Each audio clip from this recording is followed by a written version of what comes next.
Wondering how your mindset affects your life? How to bring more energy into your business and life? Millions of people around the world ask these same questions daily. You are in the right place. Learn practices that will help give your life the meaning and success you've been searching for. Welcome to the Charge Podcast, teaching you how to create habits around real goals every day. Practical life advice from those who made it. Here's your host, Gary Wilbers.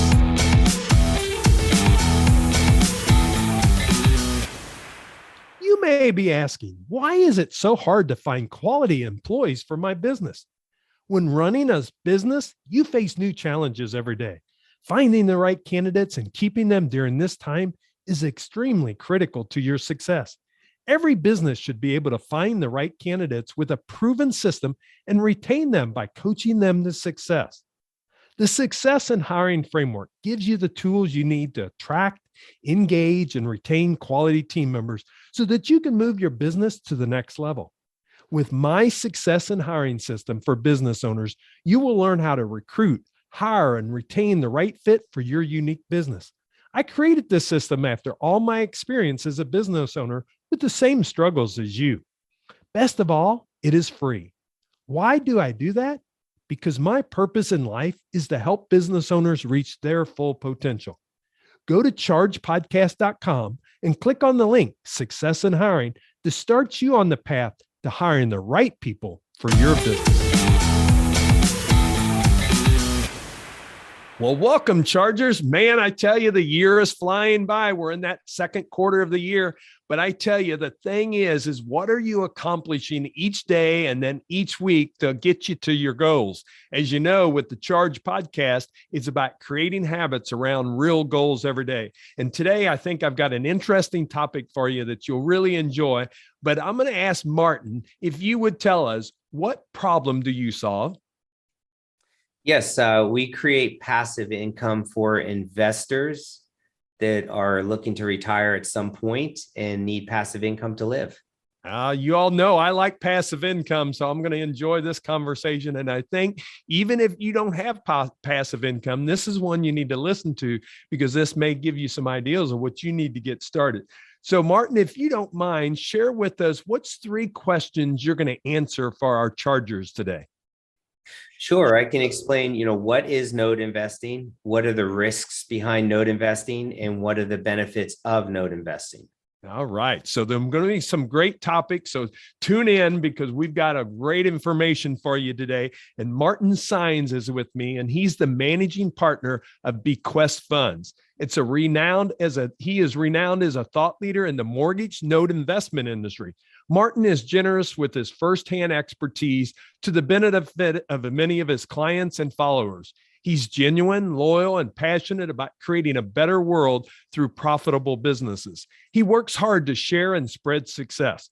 Martin holds a BA degree in philosophy from UT San Antonio. He has an MBA from Drexel University and an MS in project management from George Washington University. Martin, it is great to have you on the Charge podcast. Welcome. Thank you, Gary. Thanks for having me on. Well, as I said on the top, I love passive income and I love talking about passive income and giving people ideas to think about because people that know what the benefits of passive income, they know it makes a big difference and it really can start to change that time where you're not always on the clock of 30 years and now I'm running on my retirement. Instead, you're kind of controlling your retirement. And really, I don't think it's about retirement. It's about doing what you want. And when you're doing what you want, you have those capabilities to do it. So let's start off with that very first question, because I think we have to go to that because you're talking about passive income, but you're talking about it in more of the note investing side. So can you kind of break that down for us, Martin, and share with the audience what you mean by that? Sure. And that's great points that you bring up. And I know you're going to tie in habits, and that's a big part of your podcast. And so all of that is, ties in very well to having habits that lead you towards passive income. But most importantly, like, what is somebody investing in? And in this case here, we're talking about note investing. So what that means is that you have mortgages that are originated at banks and other lending institutions. And at some point, and these are good homeowners, they got a loan, they did everything they needed to do. At some point, about 4% of those loans go into default. Something happens in that person's life, like a job loss or a health issue or a divorce, that led them to stop making payments. And these are good people, they have good jobs and backgrounds and everything else. They just had a life circumstance. So what a bank does over a certain period of time is they will bundle these mortgages that are not paying into pools called tranches, and they will sell them off into the secondary mortgage market industry. And that's where I started, where I grew my roots, buying these distressed mortgages and then connecting with the homeowners a few years later and helping them get back on track with a payment plan they could afford while helping them stay in their homes. So that's the mission, helping families stay in their homes with payments they can afford while making a profit for my company. And over a period of time, we have accumulated a healthy portfolio of these performing mortgages that have that blemish in the history, but these are good. People get their job back, they get remarried, they get their health back. And so they start paying, and they're paying on time, and everything is as they should be. So what has been created is passive income. And so we hold these performing mortgages in a fund, in an income fund called Bequest funds, which pays our investors out at 9% annually and makes its payments on a monthly basis. So that's how I would sum up note investing. Yeah. And that's interesting because number one, you're helping people that are challenged because the banks are not going to, forgive it or let them out of it. And so you're helping those individuals, but at the same time, you're helping investors then. And they're not, it doesn't sound like with yours, with your funds, you're not like some people, if they try to do it themselves, it would be those 1 or 2, 3, whatever properties they have, you have them across the board with your company kind of helping with that note investing side of it with the Bequest funds. Is that correct? Yeah, we have about 300 mortgages in Bequest funds. We have a few thousand mortgages outside Bequest funds in a hedge fund. And so, but that's my whole universe is staying focused on this industry, helping homeowners, helping investors. I too am an investor. So, it kind of goes hand in hand. Yeah, I could see that. Well, I'm sure one of the things that people are asking if they have interest or if they're like, oh, that's an interesting concept type of thing, is how risky is it then across the board? We kind of set that up a little bit from my last question, but how risky is note investing for that investor? Sure. So the risk that's inherent in the mortgage note industry in general is for one, who are the operators of the fund? So, what kind of experience do they have? Are they committed financially into the portfolio? Are they day-to-day operators? Do they manage all the files in-house with an in-house asset management team? Do they hold the collateral files in-house so they have easy access to kind of work the files? How do they, so just basically, how is the operator function in or how are they involved?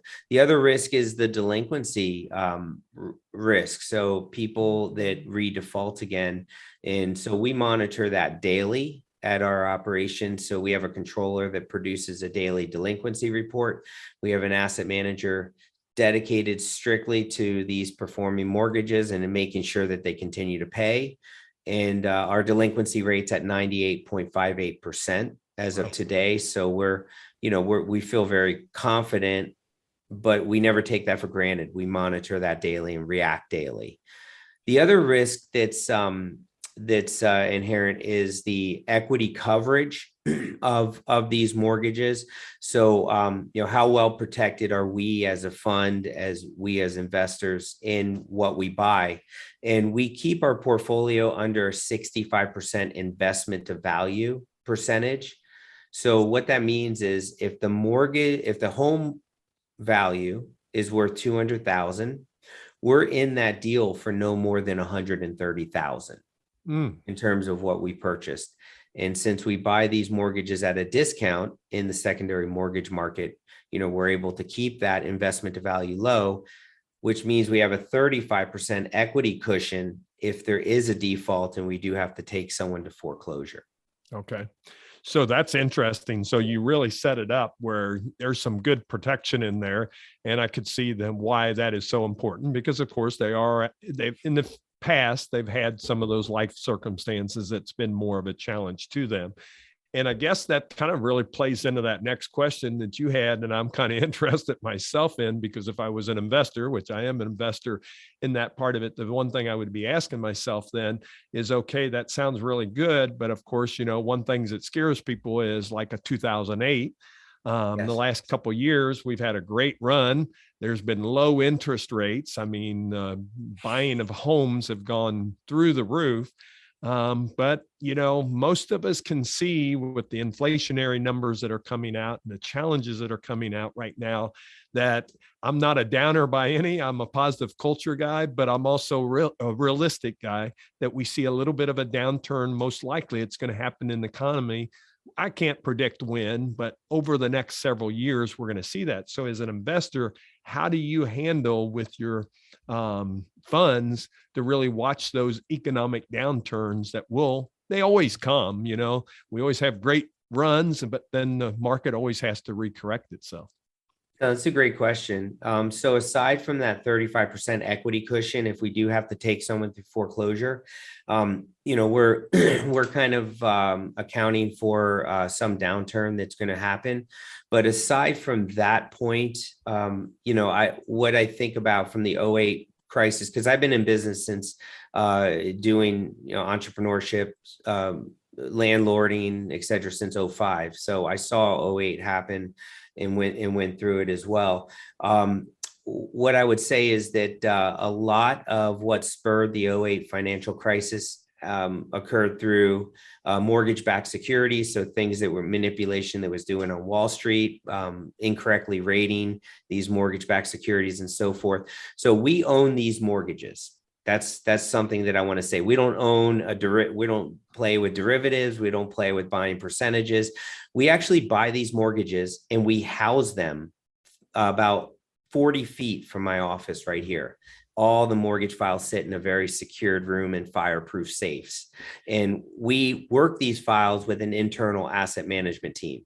Okay. So we have a great deal of control over the portfolio and how the performance of the portfolio.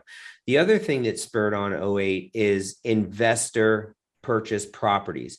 So investors are always the first one to dip out when there's downturn in their properties. And I think that's what we're going to see coming up in the near future is these investors that bought at the height of the market, especially with adjustable rate mortgages and all this other private financing. Once rents start to suppress some, they're going to be busted out and they're going to put the for sale signs on the yard. And a lot of that's going to occur throughout the country, which is going to spike inventory, and the rest, is history. Once investors can't recoup back their investment and they're underwater with equity, then prices start to deflate, and then the rest is kind of history. So we're protected from that in that we buy owner occupied mortgages. So these are mortgages where the families live in the home, raise their children, kids go to school, kids play in the neighborhood, and we focus on suburban and tertiary markets around the country. Yeah. So you've really found your niche of those mortgages at work versus doing the investor and the things of that nature. And then the one thing I love what you said is that, they are directly housed with you. Mm-hmm. You're not taking a part of it or a sum of it and, taking that chance and risk there. So ultimately you're working the mortgages too. So as you told me earlier, with your CFO and with your team of advisors, they're actually working those accounts. So they're not like a third party that you're just trying to recoup some dollars from. So that could be very beneficial. We do use a licensed servicer from a compliance perspective. They send out the monthly statements, they do the year-end tax forms. But in terms of borrower outreach and making connection with a homeowner that maybe, hasn't paid by the 10th of the month or something. We do that all internally so we can have tight control over the process. Yeah. Plus we have a very compassionate way about which we go about connecting with homeowners and building deep relationships. We actually treat them as paying customers. We treat them like gold. And that's something I learned about from landlording a long time ago, is that the better you treat tenants and the more you're fair to them and you listen to them and you help accommodate them, guess what? The more likelihood they're going to make their rent payment on time. I learned that very simple, that very way of being, if you will. And we carried that philosophy over to the mortgage note industry. Yeah. Well, what a great concept. I love the concept, and you're doing some great things with it. And I know you even have a book out that you wrote on that, right? Investing Made Easier. Yes, I've written a few books, three of which are on the note investing industry. This has been my passion. This has created, I'm financially free. I can tell you, I have freedom of time. If I dissed you today, Gary, and I just left my business partner and I just went off into the sunset with my 4 children and my wife, I would have enough passive income that would be sufficient for us coming in monthly. Yeah. And so that's really where my passion is. It was initially helping homeowners, and it still is, because my heart goes out to a lot of people that have had circumstances and have gotten treated like garbage by their lenders, which you'll hear, everybody knows one of those stories. But then it shifts to how I'm helping other investors build passive income for their lives so they don't have to work until they die. Yeah.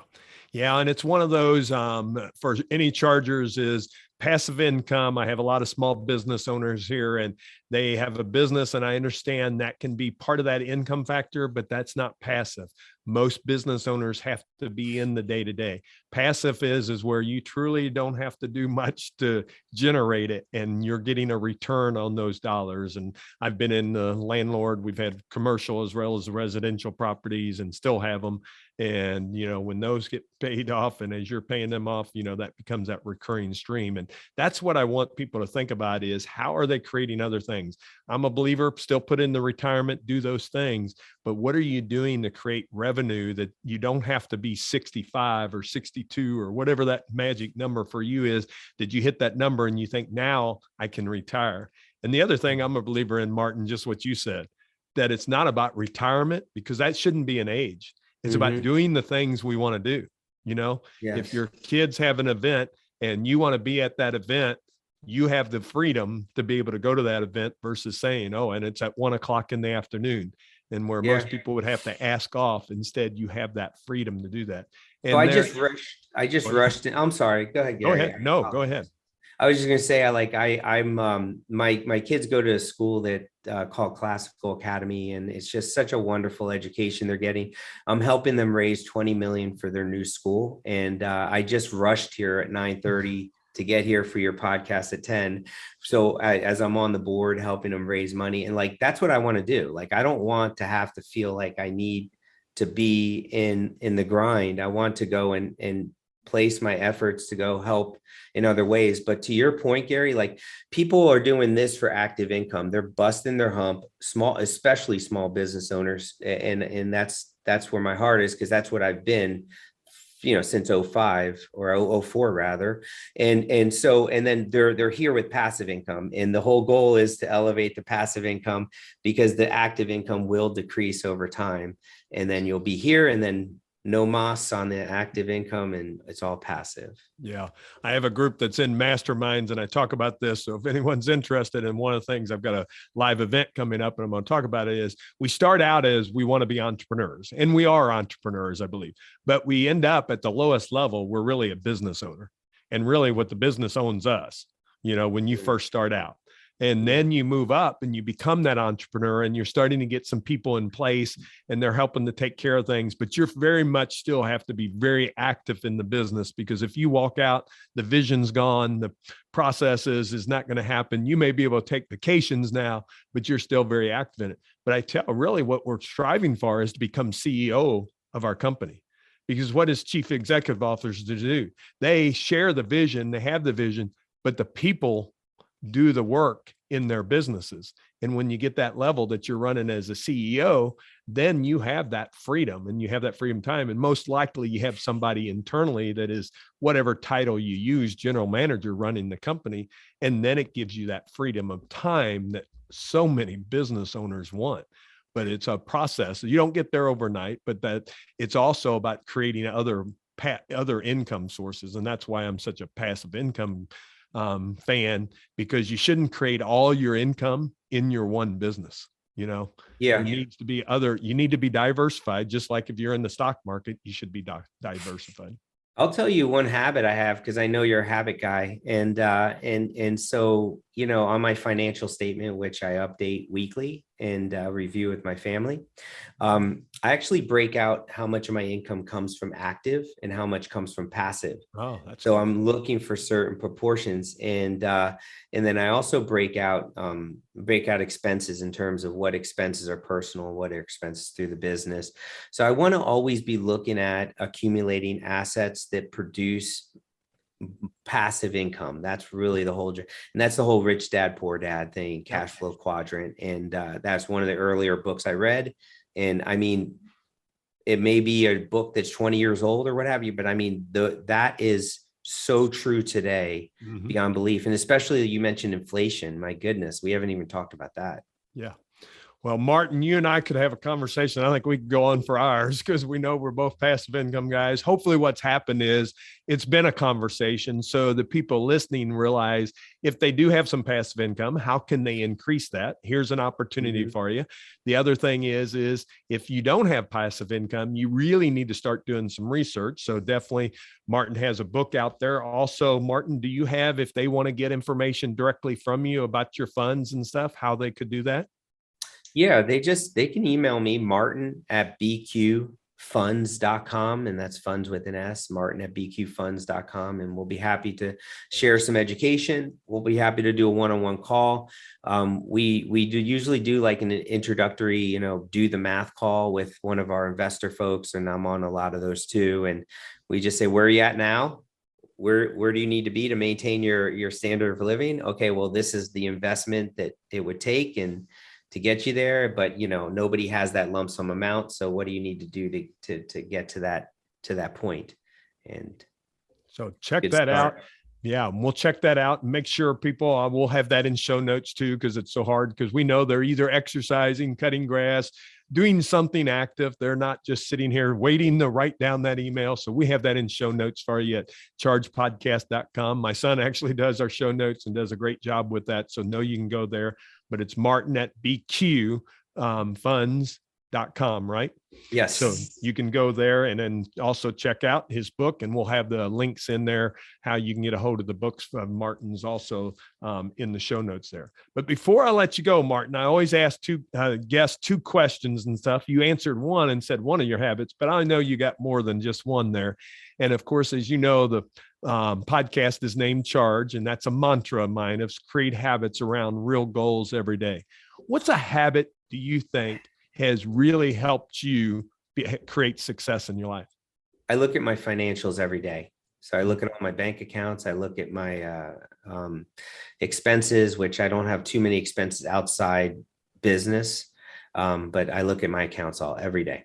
Yeah. Monday through Friday, at least. Yeah. So he's got a good track on that. And hear how he said he really watches, he looks at everything, but he checks those expenses. And that's how you keep those not getting out of control. And that's how you save money that you can put in the passive income work. So that's a great one. How about the last one? We all have a do-over, something that we wished we had that do-over in life. That genie comes out of the bottle and gives us, that little wish that we can change something that we want. What would be that one do-over you would want in your life?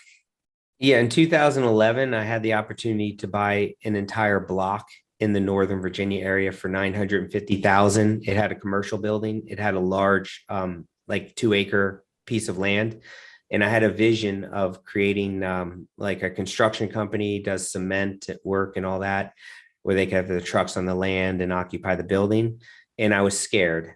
I was scared and I didn't do it. And I thought too small. And then someone else bought it and created the whole vision that I had kind of visualized. Yeah.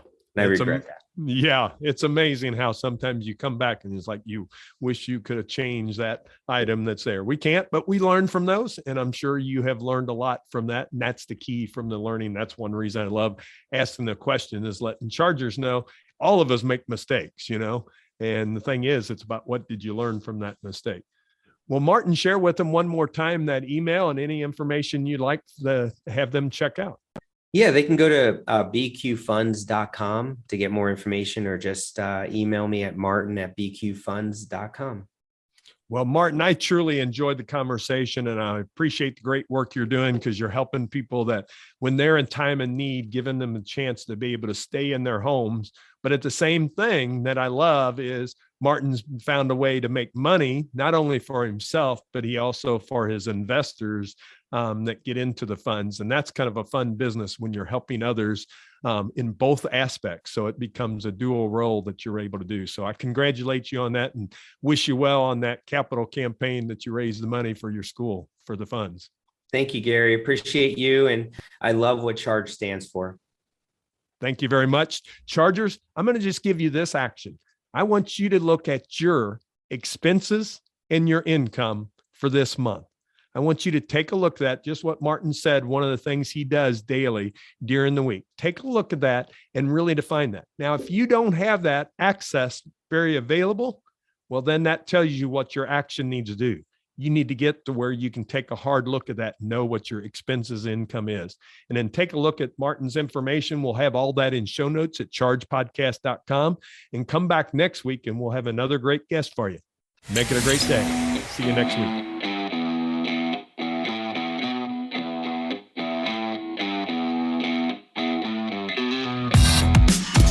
This podcast is ended, but your life doesn't just stop. To continue your inspiring journey, head over to chargepodcast.com and access all the tools and resources mentioned on today's show.